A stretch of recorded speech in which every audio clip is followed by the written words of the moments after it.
Welcome, people. welcome welcome to another episode of Bread Back Podcast. I'm your girl Remy Ray, and it's the one and only White Yardie. Yeah, baby. Yeah. Episode 7. 7? 7. Jeez. Can you imagine? 7 weeks. Who already? knew we would be here 7 weeks later? I know. That's crazy. The honeymoon period soon done. Finito. I'm over it. I was over it week 2. Oh, all right, cool. That's the only one there. Hey, you know what I'm doing, Hawk? So, what's your background? What do you mean? What's your parents' background? What do you mean? Where your parents from? Well, they're Jamaican. Yeah, you know, some I always did know that, but I'm never sure. Like, did always feel like I'm basically you, but black. I hear it, but I know it's I used to feel like so. My dad's black, my mum's black, both sides Jamaican. Okay. Mm-hmm. For some reason, I feel like you might have had like a St. Lucian in there or something. No. No. Yeah. No. Why not? Just Jamaican. But nothing wrong with St. Lucia, you know? No, baby, I'm from St. Best. St. Elizabeth. Yes. See that? Yes. Yeah. That was interesting. Why do you all of a sudden I care? Episode 7. I just wonder if people at home might want it to know as well. They might say, yo, I wonder where Remy from. Oh, like, they've been background. cussing me out in the comments. No. Jamaican through and through. My gran was my gran was harsh, man. Yeah, she's bread back. When I think of bread back, I just think of my gran, tearing us up, beating us, cussing us out, and then cooking on a Saturday after shopping and making sure that we were all fed. But my nan was a harsh woman. Yeah? Yeah. Okay. St. Elizabeth, you come from? St. E. Yeah. You been there? Yeah, of course. Okay. My family are still there. My mum's sisters. Is it? Yeah. Which part? Top Hill. That's near. They probably know all my father, you know? Yeah, I'm sure. Yeah. That's I'll near. have to ask. I'll ask my mum. She probably knows. They probably know my father and Dan Pelico. And they got the little church up, up there. Yeah, that's where my gran was Top buried. Hill. We took my gran back home, so yeah, I'm really Jamaican. And you travel a lot as well. I love to travel. Last year I went to Zanzibar. You know Zanzibar? You know, somebody tell me about this place. Sorry, the reason why this is only the second time I've heard about it. And Really? Somebody told me about this place. And apparently it is so It's beautiful. drop dead. Like Africa, is so underrated. Honestly, you haven't seen blue waters like this before. It's like being in the Maldives. Yeah, because it's on this other side. It's on the Asian Ocean side, isn't it? I don't know. I think it is. It's on the other side. So that's why they have the same as the Maldives. I went by myself. What happened? So I went to Kenya for work. And then I just thought, there's no way I'm going to come this far and not go to Zanzibar. I'll just be doing myself a disservice. And so, yeah, I took myself to Zanzibar. Beautiful. And you went Kenya yourself? I went Kenya by myself, yeah. To work? For work, yeah. Well, no jobs never there yet. You don't know global money. What? Wait. Go on, wait. Yeah, Kenya. So Kenya is phenomenal as well. Yeah? Mm-hmm. I recommend it. Is that where they have the safari thing as well? Yeah, so I went on the safari. Yeah. Listen, we nearly saw a lion literally, go to feed, to jump the zebras and stuff. I said go to feed. I don't. What's that called? You said you almost seen a lion. You think this is Madagascar? Boy, listen, we were on the safari. It was amazing. I have to show you the footage. Like, the lion literally came up to the van, and the van is like a convertible van. So the roof is kind of off, and the lions and that were just literally beside the van. It was, your heart is racing. And then when they morph their bodies into they're ready to attack, you ain't seen nothing like it. Are you still on the calm? I was not calm. Oh, because we have explained, like, yo. Have you ever seen a lion? I go Thailand, and they want to tell you about walk with tigers. Yeah. And this little man have a stick. One little stick, skinny like my finger, and he might tell me about, don't worry, Bridging, if that the lion just a tease you. Because if him really, the tiger, if him really want to bite you, I'm going to bite you up, you and the stick together. And use the stick and pick out him teeth afterwards. And it's like, I went on elephants. You know, yeah. I went on it and I told them turn around. Why? Me, my partner, and my son went on it. We start walking, and Do you again. think you could just tell the elephant turn? No, listen. The man again, have him stick. And he have this little skinny stick. And every time the elephant will lean over, him I mean, I look to myself, I'm turn, so all I can see to this side is bushes. I mean, I say, y'all tell me, say, this little stick have this big elephant scared for just take off with me and my family. Oh my God. I say, big man, hello? Take the picture. So, y'all come, picture time. We take the picture. All right, that one they're good. Oh my God. Bring we back. I'm a family. Yeah. Let's go. Done with this. So I was afraid with the lions because also there was rhinos and stuff. But listen, Kenya is a must go to. If it's safari and all that, you have to. It's definitely on my list. Oh God. Definitely on my list. Kenya is definitely on my list. It's on your list. Yeah, I want to go to the safari thing. You have to. Honestly, and not even just that. Business, everything. Kenya is a dope place. I went to Ethiopia and Selassie? Yeah, I went to his Selassie, his castle kind of thing as well, like his museum and stuff when I was there. But they had hyenas that you could visit in the night. And the man had a stick. That's why I'm laughing, because he also had a stick. So I was like, I'm not getting out of the van. Them laugh really. No, they are in packs though. And like one of the things they do, they put. No, them a laugh. Sorry, for cutting. Them a look on the food. I'm like, yo, me go eat that one. They do run in packs. Oh, you brownie. Me go eat the brownie. No. They're definitely in packs, but the guys go basically put a bit of raw meat in their mouth. Okay. And the hyena comes to take it from their mouth. But the man has a stick as well. It's crazy though. Even though I'm saying this, yeah. as a little boy in Jamaica, yeah, I grew up in Black River. And this Black River is called Black River for a reason. There's a river there with crocodiles. And as a little boy, we used to jump off of the bridge where we know the crocodiles are. But we didn't care at the time. But because we know the guys that used to do the trips up there, they used to feed them so their belly always full. Jeez. But me not depend. It's like people who have pets. You know, I heard that them python snakes I have in the house. Like, you know, some people have these snakes. And the reason why the snakes don't eat them yet is because their body have to grow to the size of the person. So all they're doing is preen them, and one day they must wake up in the belly. Look at that guy we spoke to outside. Yeah, and he's saying him snake attack him and everything. Him snake, they watch him say, wait, you look right now, yeah?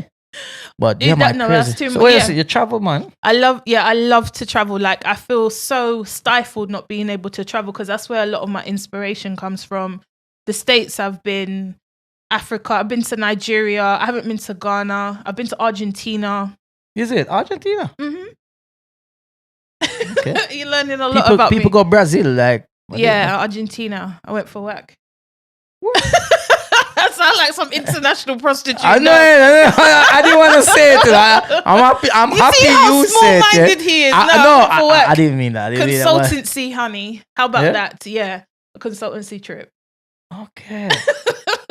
Good. And anywhere else? The regular schmegulars, Dubai and places like that. No, in Asia. China and Vietnam. Weird. You go China? Yeah, I have a sourcing trip, so I take people to China. Where was that? Is this the Meet Remy podcast? No, today? But they have a sourcing trip. What do you mean by sourcing? So I take entrepreneurs to source factories, hair factories, clothes factories, cosmetic factories in China. So I was supposed to go this year, but COVID happened. But I went last year, and I went to Vietnam by myself to factory stuff as well. So I went to Vietnam in 2015 for myself to look for factories, because that's when I did plus size clothing. Mm-hmm. And what was it called again? Remy Ray London. So I had my own fashion brand, and then I also had one of the biggest plus size platforms in Europe. Mm-hmm. Mm-hmm. And what happened with that? What doesn't happen when you have business partners? A lot. Yeah. True. But to be honest, I can sit here and say that my contribution to the plus size fashion world has definitely helped it morph into a multi-billion-dollar industry because of my confidence of me saying, I'm going to start this business. And like a lot of people that have confidence, a lot of the plus size girls you see, the brands that are now stocking plus size clothing is probably because of me deciding that I wanted to. Why is it called plus size?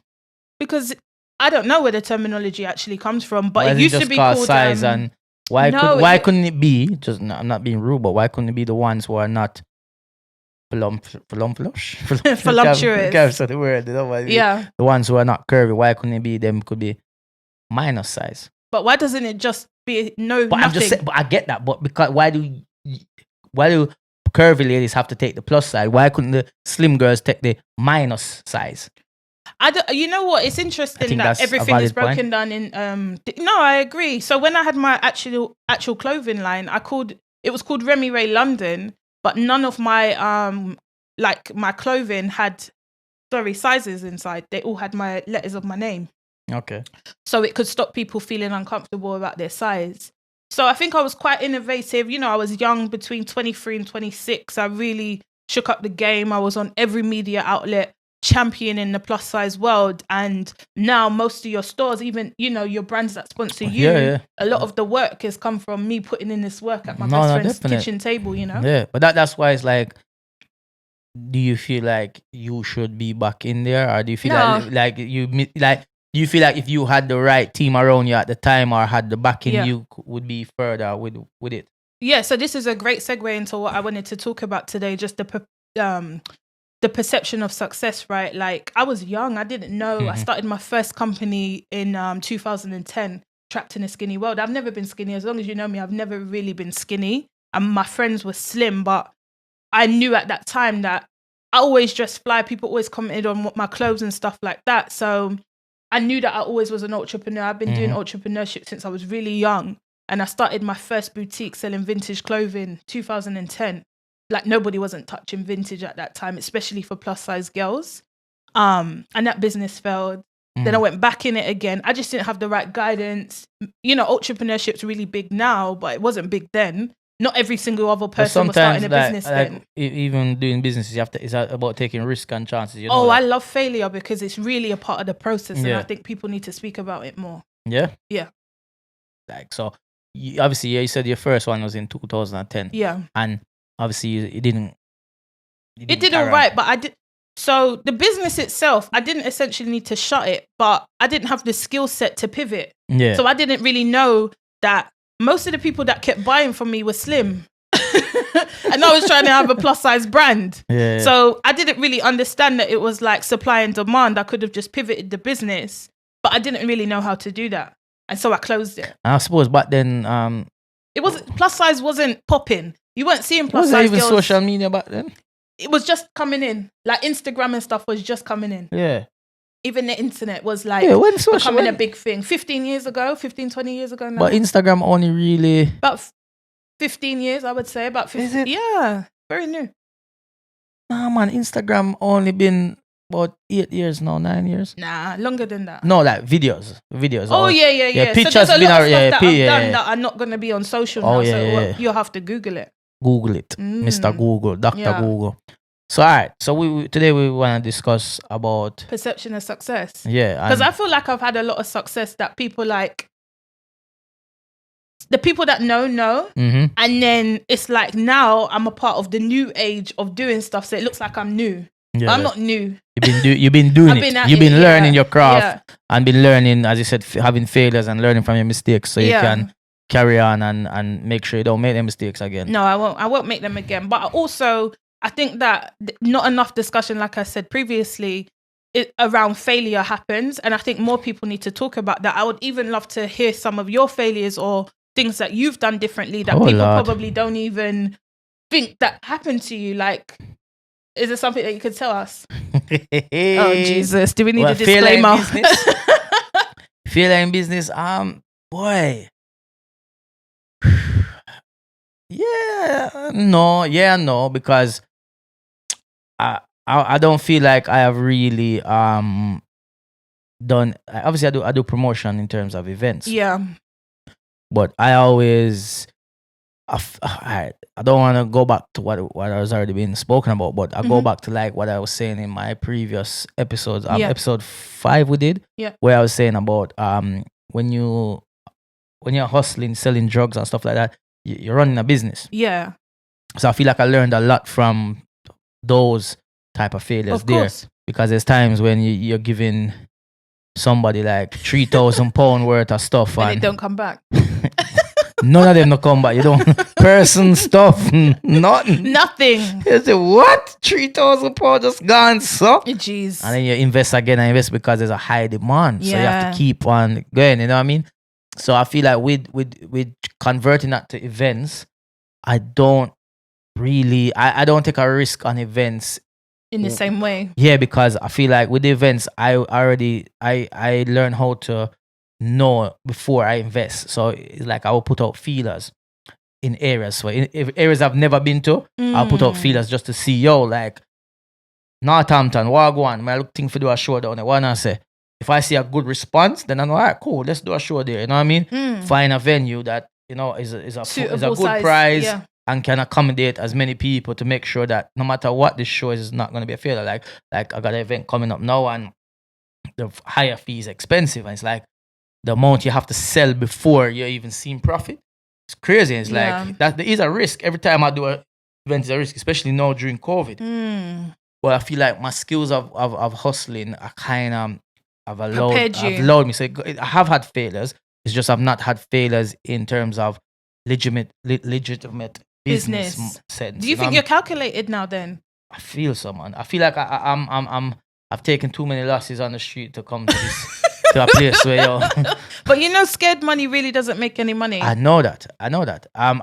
If I'm being honest, I don't really feel like I've seen anything that has really.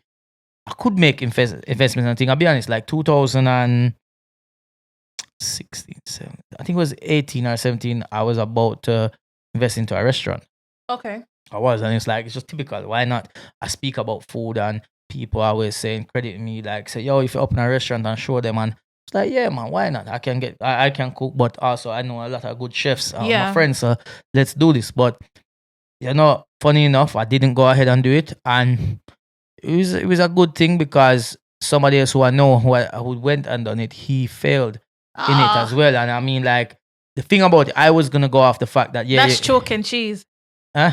That's chalk and cheese. What do you mean? As in you and him, puss and dog. Yeah, that's true. But what it is that I know that, look, I could open a business. Yeah.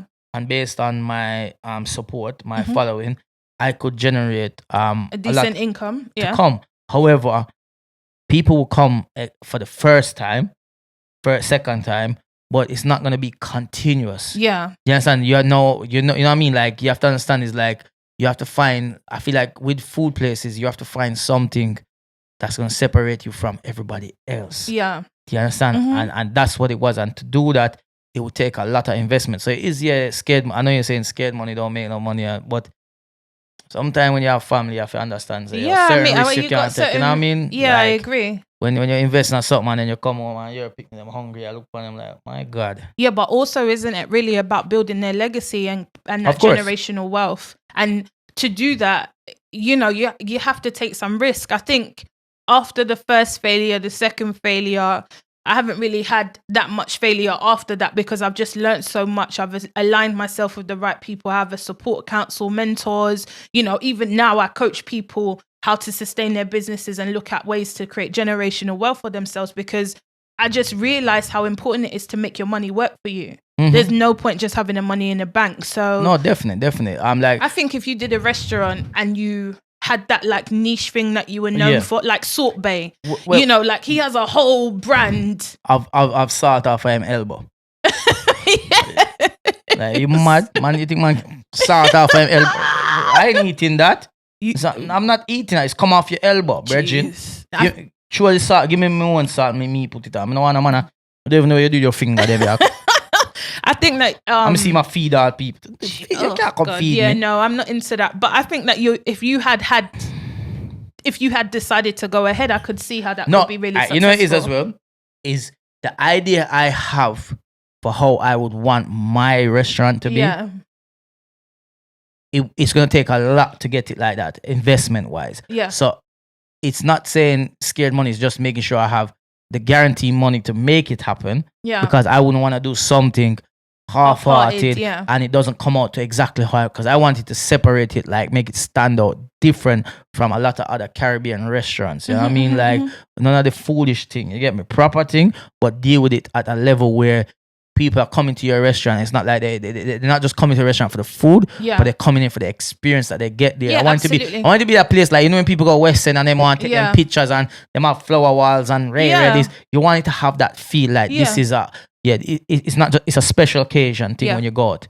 Pictures are being taken. Instagram gonna turn up.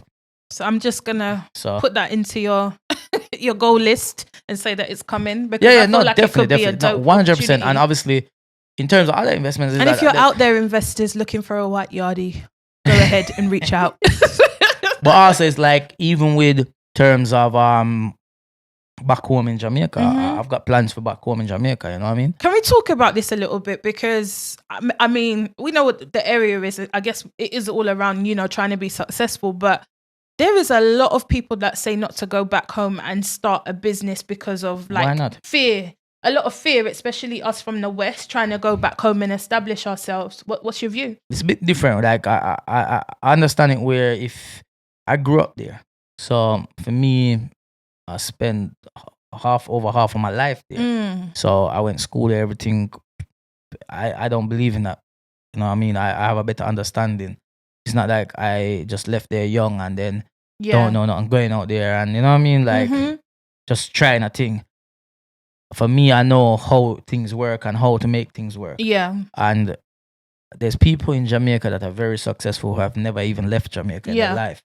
You know, it's just knowing the right way of doing things. And you can make money in Jamaica. Jamaica is a tourist island as well.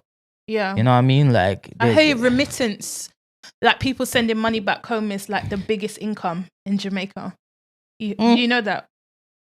I believe that. No, 100%. I believe that because you mean like send back to people? Yeah, send back money. Yeah, because this is what you see. There's a lot of Jamaica. One thing, like we have to understand. Yeah, some Jamaicans get a bad name.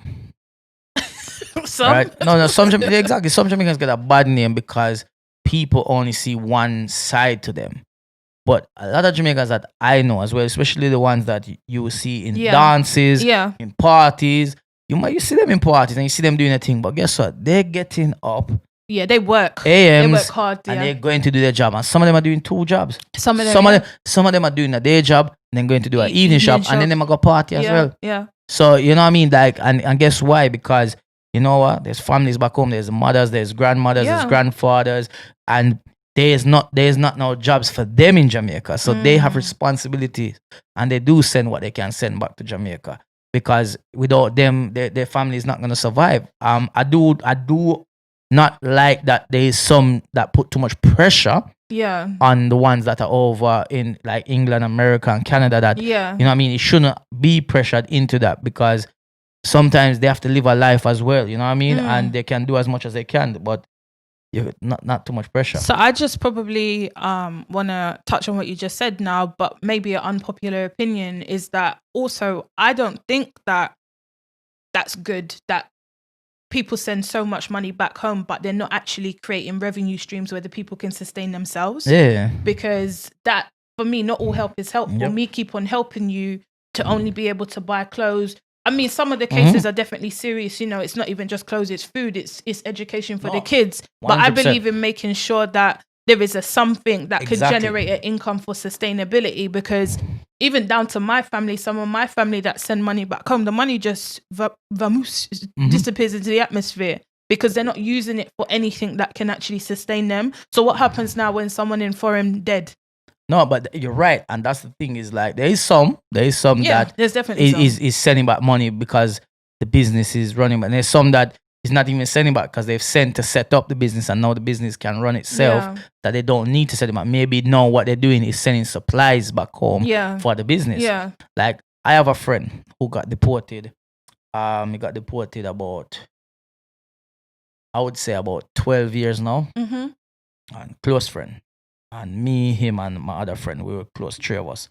And he got deported, and for the first year, 2 years, me and my friend was helping him. You know what I mean? Like send him things every now and then, send him money, send him this. When my friend goes down, he would bring down things for him and give to him. You know what I mean? And then he was like, "Yo, brother," like he called us and said, "Yo, like, wait, him no want we keep send him things.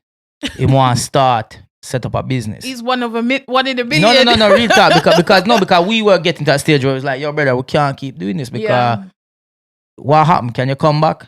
Can you get back to? Is there anywhere? Can you go America? Is there anything because we was more like, yo, maybe we'll buy you a plane ticket and send you America, and you have family that try there, innit? Like, because for us, it's like we cannot take on this responsibility. You know what I mean? Like it's too much now, and he was like, nah, man. Have a little thing me I got do, man. And he was like, what? I said, what that? Him say, all right. The worst thing, he don't drive. That was the problem. Because we was like, yo, You could do a taxi. we get to some a vehicle or something, because he was going to the market. He was going out of Kingston, and going to the country area and buying fresh vegetables and selling and it. bringing it to the market and sell it. You understand? And we were investing to make him do that. But he got to a stage where he was like, yo, we want you to level up. And it just couldn't happen. And you know what I mean? It's like, we try our best to help him every now and then, but it's not this. it's hard, man. It is hard out there. And they don't have it easy, because even the people who are trying to do it legitly and hustle, like police, are not give them a hard time. Yeah. So talk to me about some of the misconceptions of somebody like yourself who has massive presence online. Like, I guess people think things are just really easy for you. Your success is kind of built in now because you have nearly 500,000 followers following you. Nah, man, listen, man. Let me tell people something, man. Don't let social media fool you with anything. You know what I mean? Like, for me, success is not based on what a person has. You know what I mean? Like, a person can have £1 million, but he might not be successful. You don't know how he got that. Yeah. He could have just got it, like that family. Success is like when you have tried to do something and you've executed that plan, and the plan has actually gone ahead and worked, and at the end of it, you have reached your target. That's success. You've made a plan and you got there. You know what I mean? So when people look at me like, yeah, I'm successful in certain areas, but there's still a lot more that I can succeed at. You know what I mean? There's so much more that is there that I can gain from. It's just me executing these plans and making sure these plans work, and I follow everything that I need to do, and make sure as well that when you have a plan, you don't just have one, have a next one, because that plan on the way might end up in a little traffic, and you say, all right, cool, man, for jump on plan B if you get to the destination. You know what I mean? So there's these type of things. So anybody, the perception that people might say, yo, you travel, you do shows all over the world, you're verified. Blue tick don't mean no, like, yo. I see anybody with a blue tick right now. So blue tick means nothing. Back in the day, a blue tick felt like, I made it. Yeah, but it don't mean nothing, because once you get that blue tick, it doesn't automatically mean, you get a check, you get this, you get that. No, it doesn't mean that. It just means you are recognized as a public figure. That's it. Yeah. You understand what I mean? So I'm not too fussed about them things. And also, don't you think that people just put too much value on... I mean, you have a following. It doesn't mean that you're a nice person. Not you. I'm just saying, like, it doesn't mean also that person is a nice person, or the fact that they have a blue tick doesn't. Do you know what I mean? Yeah, no, you're right. You're right with that as well. Definitely right with that. But like, back to the successful side thing, is that having this now is like, you can have 500,000. You can have 1 million. You can have 1 million followers. Yeah. And a person can have 1,000 followers, and they're more successful than you, because those 1,000 followers that they have are probably loyal supporters of them. Yeah. You understand what I mean? I feel like I have that. I feel like my I have less than 6K followers, but let me hold an event and I'll fill a room.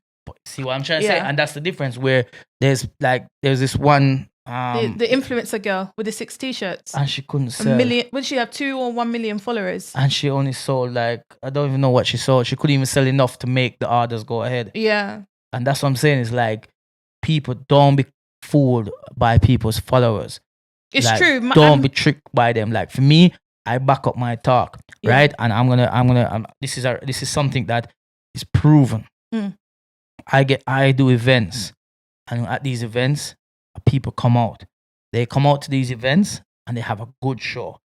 I saw you at the O2. See there, I entertain them, and because they know that, you know what, White Yard is not just gonna give us a gimmick. They're going to come and get a good performance. They're going to enjoy the night. They're going to have a great show. They're going to go home and enjoy that. And then when I do a next event, they're going to come out again, because they said, you know what, last event was amazing. Yeah. The show, he performed very well. He was good.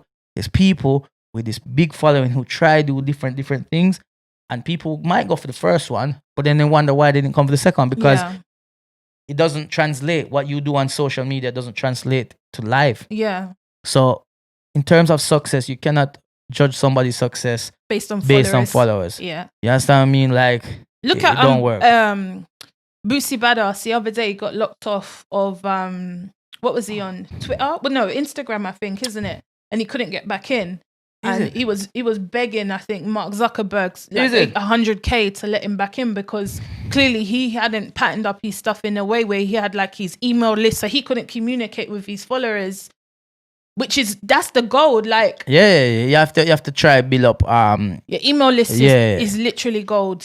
Networking. From you know what one email, you could probably generate, if you do it well, at least £1,000. Well, my aim here is I probably do have it, but I'm trying to find a way to literally get them not say separated, but have them in a way where like these are loyal supporters. Yeah, but you can do market segmentation. And so something we need to learn then. Yeah, you need to segment them. So people that have just come through to you, you can literally have like an email sequence that just speaks directly to them, and then people that you know that are actually buying into your stuff, you can speak directly to them. Yeah. You can even probably have like your Patreon pages and things like that, where you're just speaking directly to the people who want to pay and consume your stuff. Definitely, because I feel like when you start doing that, because remember, for years, 7-8 years of doing this social media, I'm putting out videos,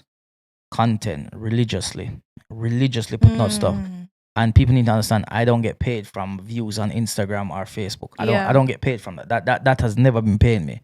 Facebook now has started over the last year, but Instagram never does that. So people who are there have been watching for free the whole time. For a long time, yeah. When I do events and people come to my shows, those are like the pay-per-view people. Those are people that are spending money because I have kept them entertained and now they want to see what you can do.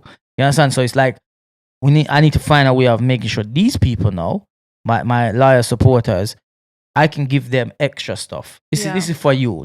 This is not for the people who don't ever come to a show. They just want to watch. They don't even give you a like. They just watch. Yeah.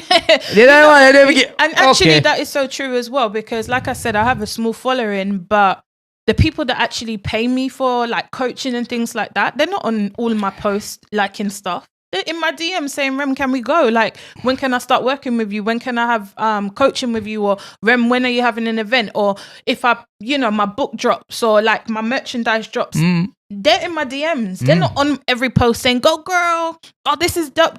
They're lurkers. Yeah, man. Definite.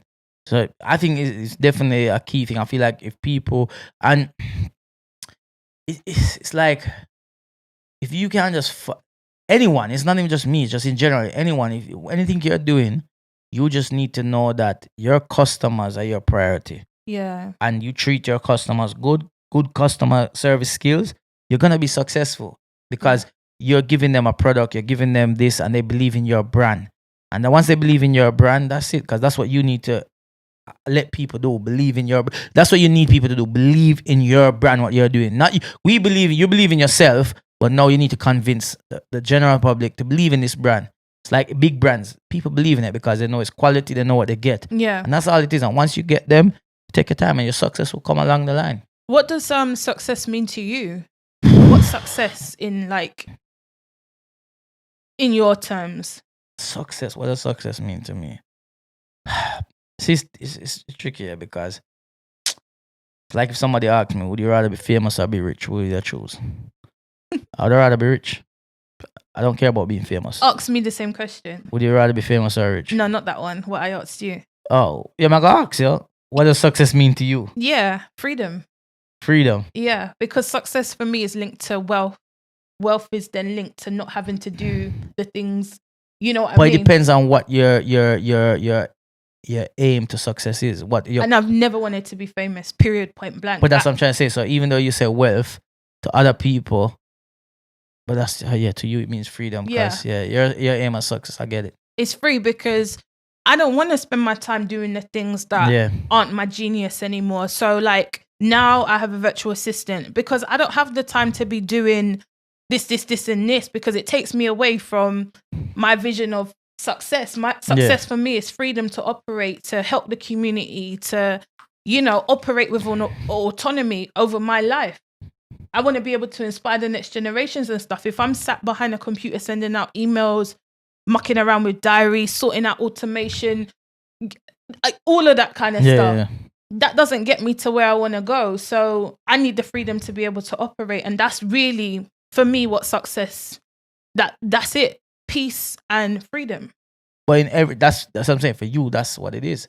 To other people, it might be something else because again, there's different levels of success. Of course, there's short-term success now, yeah, and there's the end goal of success where you're just like. Yeah. That's what I'm asking you. So, what's your end success? My end success is to know that I'm comfortable. What's comfortable? Like I know that, like anything is possible. Like I don't have to. I'm not saying I have to be mega rich or anything like that because it's not always about money. But I it's rebuke just, that, by the way. I believe it's all about money. No, listen. What I'm saying, like, when I mean that it's not about money, it's about money, but not like being mega rich where you're spoiled rich. Because, like I'm saying, when I mean comfortable, I mean I'm in a place where, all right, cool. I know my children will never ever go through the hardship that I have to go through because I have put in the work to make sure they won't go through that. Absolutely. So to me, that's comfortable. Yeah. You know what I mean? I can sleep at night easy, not worrying about, I have to get up at 8 a.m. Comfortable. Yeah. I can get up if I want to get up. Isn't that freedom? It's freedom as well. So it goes same way. But I just say comfortable because it's like, hey, you know what? I have no... Yeah, it is freedom. You're right. It is freedom. Comfortable freedom. Comfortable / freedom. I win. Freedom. I win. You can win. I don't mind. I just say everyone's different. You know what I mean? Like, you know, it's so funny. I always said that though. I just want to be comfortable in life. Comfortable. I rebuke that. I want to be... You don't want to be comfortable. I want to be more than comfortable. No. Too many black women worried about being okay. I don't want to be okay. I want to be exponentially fine. I want to be able to I want to be able to pass my assets down. I want to be able to say, you get a house, you get a house, you get a house. I don't want to... I feel too many of us have just been okay. But then when you who you're saying you get a house, you get a house? My family, that's what I'm saying. Like, I don't want my nephews to be able to... But I don't want my nephews to have to find money for driving lessons. I want to be able to give them a house. So if they go... Like, so I worked in education for 8 years in a top-tier business school. The students are predominantly from very wealthy families. So some of the students would arrive in Bentleys and Ferraris or, you know... Literally Lamborghinis, whatever it may be. First time I know that the boot is in the front. Do you know? Because I never seen one like so up close and personal before. Those students always got top marks. Well, predominantly because all they had to worry about is coming to study. When I was at uni, I had to think about money for driving lessons. I had to figure out how to balance my money so I could get to work. All of this with no financial education. Then when I went for my mortgage, I had to scrimp and scrape and this and that. Like, I can't even figure out some stuff. Or focus on some stuff because I need to figure out all these other bits and pieces. I hear that. But then, are your younger family learning to appreciate? Because that's what be key as well. Is like, for me, that's why being comfortable is that, is not to say, yo, they can have what they want, but knowing they don't need to worry. You understand? Like, but you're still gonna learn it. I'm not gonna, all of a sudden, you're gonna go private school now. All of a sudden, we have chauffeur drive. No. See, I don't want to segregate because I feel like then they grow up and they expect that. And then when they have children, their children will grow up and expect that. And then we're gonna, it gets to a stage where, just imagine, if we imagine everyone in this world just became successful and everybody can do that. You want a house, the world won't run. I just think that especially young people, they should have the opportunity to become whoever they are without life pressures from a very young age. 100% agree with that. And that's the duty of the parents to make sure that they put so if in it a means position. that I can sustain... To me, my family failed me. Okay.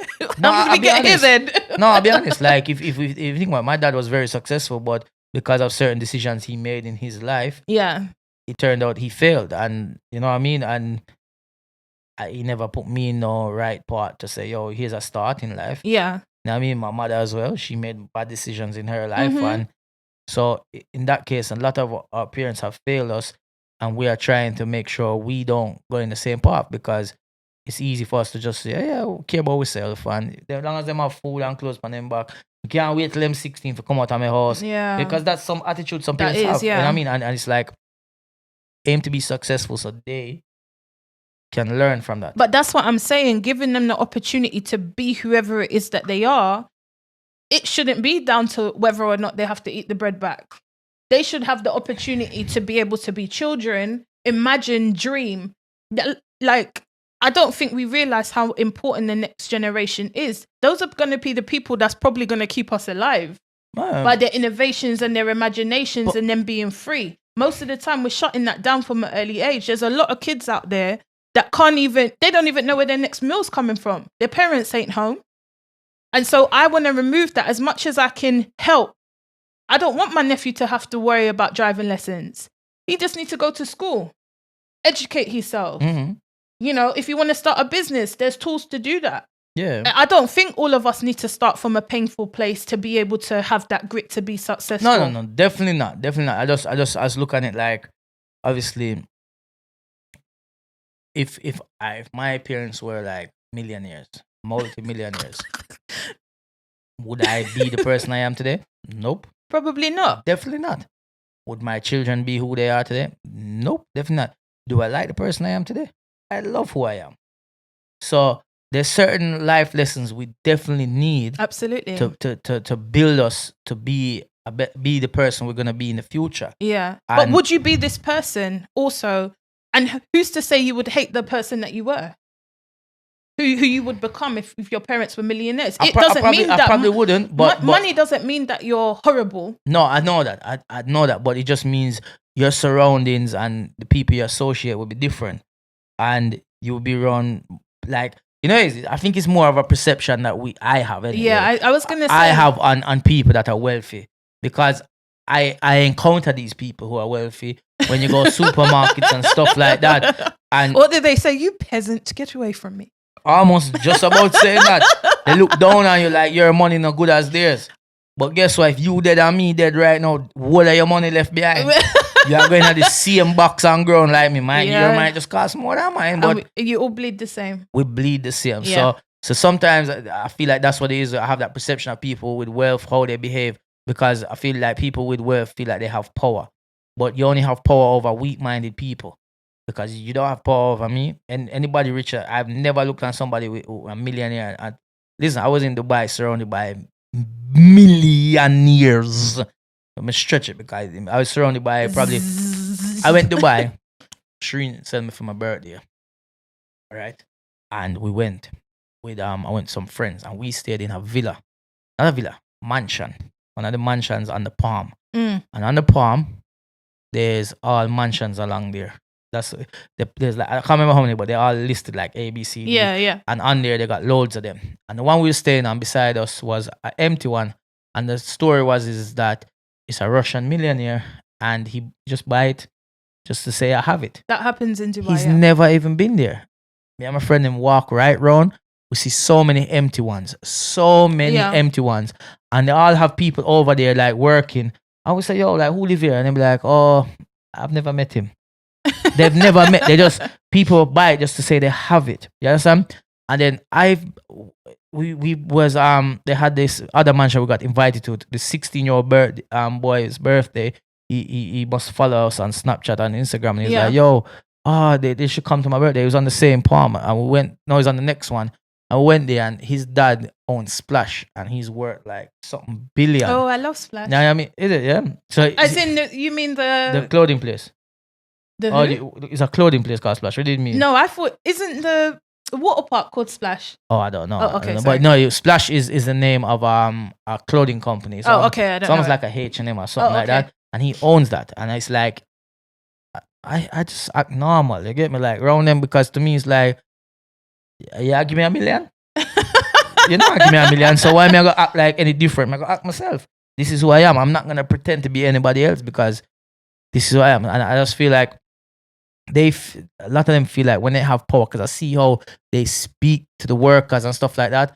I'm just like, yo, because you have money, it don't mean like you shouldn't. Yeah, I think your view on wealth is skewed, you know. I think that you need to get around some nice wealthy people because why? And don't get me wrong, I do agree with you in the sense that some people definitely abuse their power, but even people with just followers and no money abuse their power. So but that's what I'm saying, because they have people have that perception of, that they must be wealthy or whatever it may be. But you know, people. Sorry to cut you. People have met me, in person who know me from social media, and when they see me, They just can't believe, bro, like, what you do yourself? What you mean? Where am I for do? In Morrison's. Oh my God, like, you just... Local. I'm not expecting, yeah, man, like, a Local. normal person, and they just say, right, like, from that, they just have a different, like... Yeah, respect. You know what I mean? And that's me, like, you can see me anywhere, just... I go everywhere normal. I will go Poundland if I need to go Poundland. What you buying in Poundland? Anything going if you Pound. Me I walk past and I need something and me run in there and grab something. And sometimes Poundland have some quick little tape they and do, things. you know, some stuff. Just go in there and grab up some things and cut out, man. You never know you can grab in there. You get me? You catch me in all of them super drugs, boots, all of these. Oh, you just out here. Yeah, like in the high streets. That's right. You catch me in some local Caribbean shops as well. I'm there. Or them a party or whatever me I buy, you know what I mean? And go about your business. That's it. To be honest with you, I think there are definitely people that abuse their status in society, but I think that whether they're rich or poor, I think that happens. But I've definitely been around some phenomenal people with, you know, serious wealth, and most of the time they just give me game. Like I even met a billionaire. I met Stelios EasyJet, and I was at an event that they were at. That he was hosting, and he just chilled. Obviously he has his people, but you know, he was accessible. It wasn't like he had guards around him that I couldn't go up to and talk to him or ask my questions or whatever. But not even just him. I've been with very wealthy people on an intimate basis, like in their own surroundings, in their homes, and all they do is like all I've ever experienced is goodness. Well, I mean, we need to move around some different people, right? Sometimes I feel like when you certain people who are very successful and rich, them just want to tell you about them successful and rich. No, I don't. Like, even that in itself, sometimes I think it just depends on the people you know. The people you be knowing, they something wrong with the tea. Because you know what? Also, I'm naturally a curious person, so I feel like just my behavior is quite like open. I'm just very transparent. I speak about money anyway. I want to know how to get more money. I'll ask questions, but I think a lot of people change when they know that somebody has something. So even I see people engage with you, and because I know you, I find it strange the way they engage with you sometimes, because they're kind of like, what Yardy? I'm like, it's just Harry. Yeah. But that's the thing. And for me, I'm like that as well. Like, nah, man, when people say, no, man, I'm just a normal guy, man. Come on, man. Like, stop that, man. I'm like that because I'm never one of these people. Like, I can never do that. I'm back to even, like, you know what, you're actually right, because it's not all rich people are like that. Because me and probably one of the second or third richest people in Jamaica from the family are friends. Like, that's bad. It's true, this industry that I got to meet them, and now me and them reason and talk. Yeah. When we go to Jamaica and we come link me, and we just reason. And so there's certain people. I think you just met some hogs that are just probably wealthy and just not very nice. Yeah, but like I said, I don't want to be comfortable. I want to be very wealthy. I want to have generational wealth that can pass down. I want my nephews not to have to worry about certain things.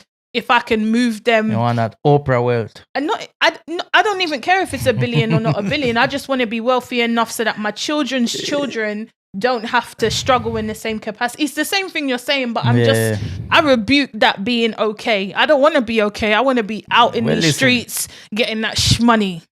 Listen, tell you, man, if I could be rich over being famous, yep. Do you feel famous? Listen, it's not that I feel famous. I know I'm known. You get me? I know I'm known. Like, I'm not stupid. I'm not gonna like I am humble, but yes, I am known. I am a well-known comedian in the UK as well.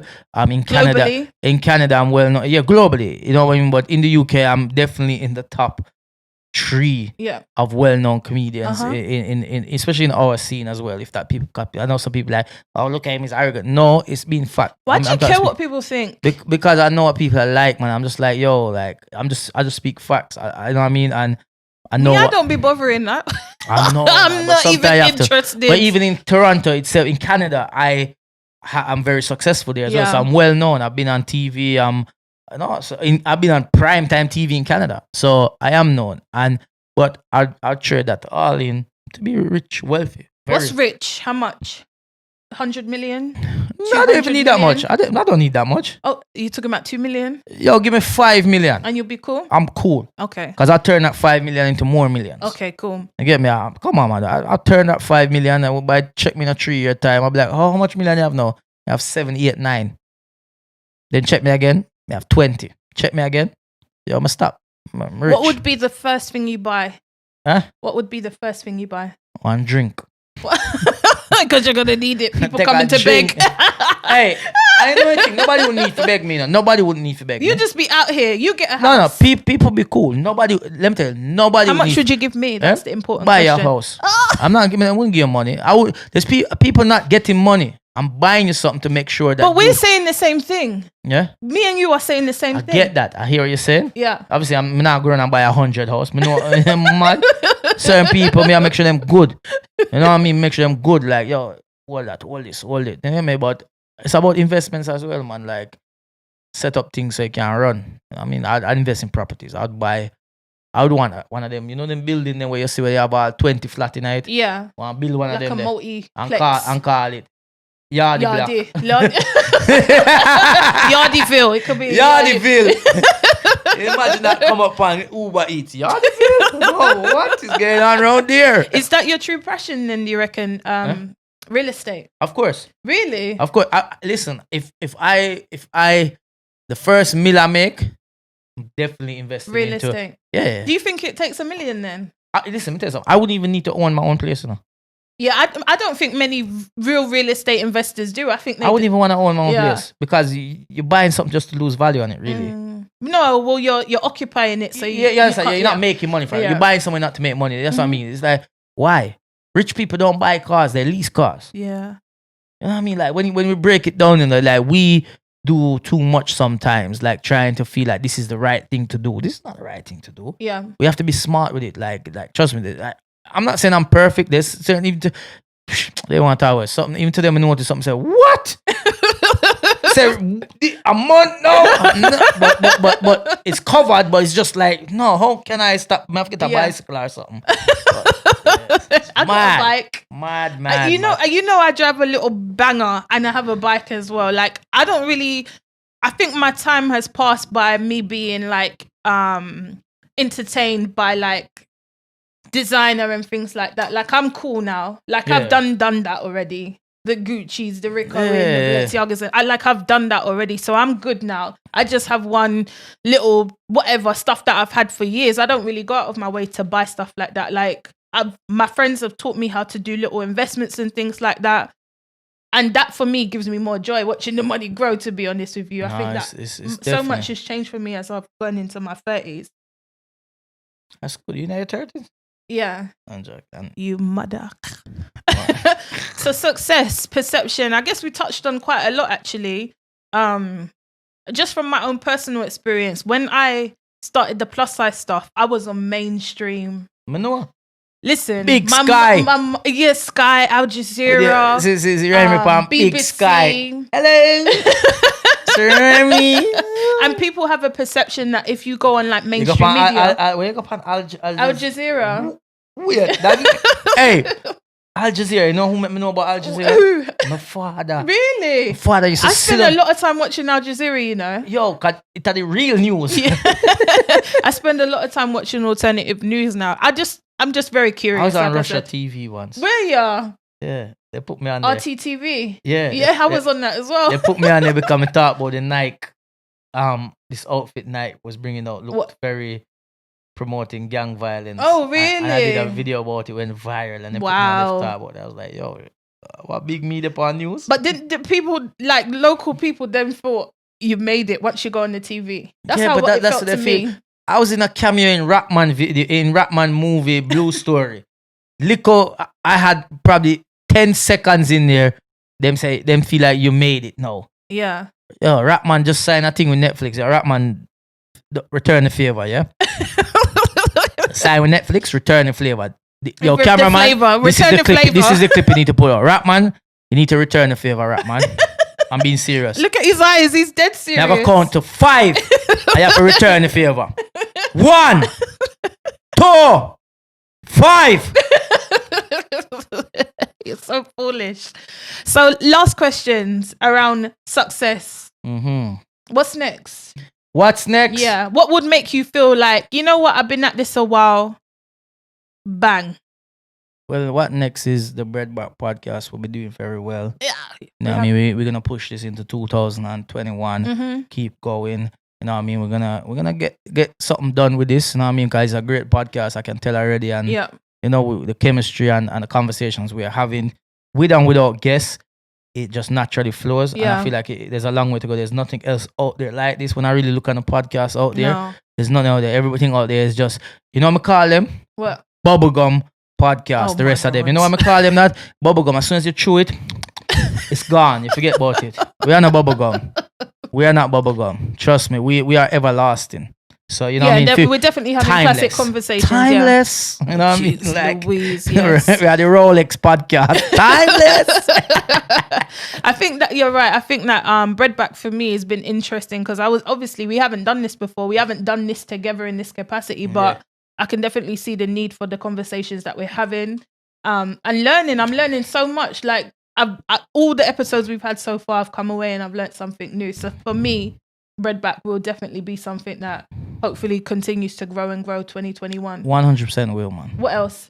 Yeah, man, just continue growing. I've already, obviously, this pandemic thing we're going kind of have already allowed me to pivot.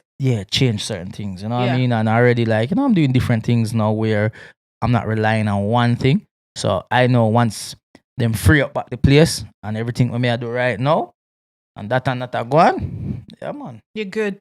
The Yardville block will be built.